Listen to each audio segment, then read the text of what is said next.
Bouquet rond, centre de table ou composition sophistiquée, avant toute chose, les fleurs demandent une certaine préparation. Et c'est avec Pierrette, sacré meilleur ouvrier de France, que nous allons nous laisser guider.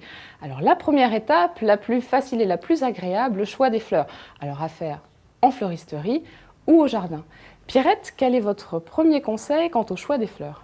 Alors, il y a les fleurs que l'on trouve toute l'année, telles que la rose, le lys, mais privilégiez surtout les fleurs de saison. Le choix va se faire aussi en fonction de l'occasion, de la personne à qui on l'offre, car chaque bouquet est unique. Quel est le matériel nécessaire pour les créations d'art floral ? Alors, le matériel nécessaire, c'est au niveau de l'outillage, c'est assez léger. Un bon couteau peut suffire. Ensuite, vous avez le coupe-tout. Pour des tiges plus grosses, ça aide.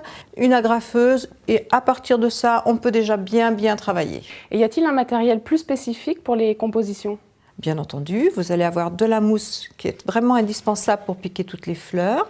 Ensuite, vous allez avoir des contenants, évidemment. Le contenant est très important pour mettre la mousse. Pour une table en longueur, on va choisir un contenant plutôt long.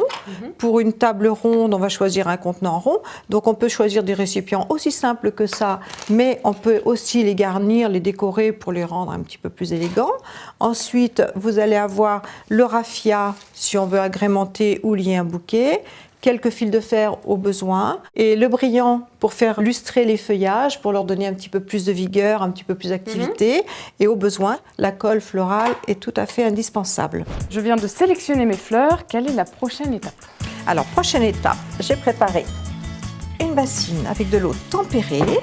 Nous allons prendre chaque fleur, nettoyer la base des tiges et on va rafraîchir la coupe d'un demi-centimètre environ.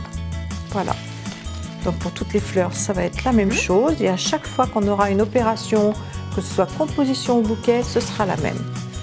Les roses, évidemment, on va bien enlever les épines.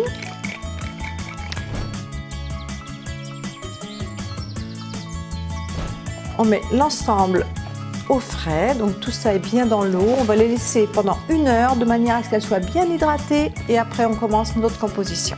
Et pour finir, Pierrette, en tant qu'experte en art floral, est-ce que vous avez une petite astuce ? Alors oui, j'ai une belle astuce à vous donner. Pour des cérémonies ou une occasion comme un dîner ou autre, n'hésitez pas à choisir une fleur plus épanouie pour obtenir le maximum de sa beauté. Le lendemain, ça ne sert à rien que ce soit beau, c'est le jour même qu'il faut que ce soit beau.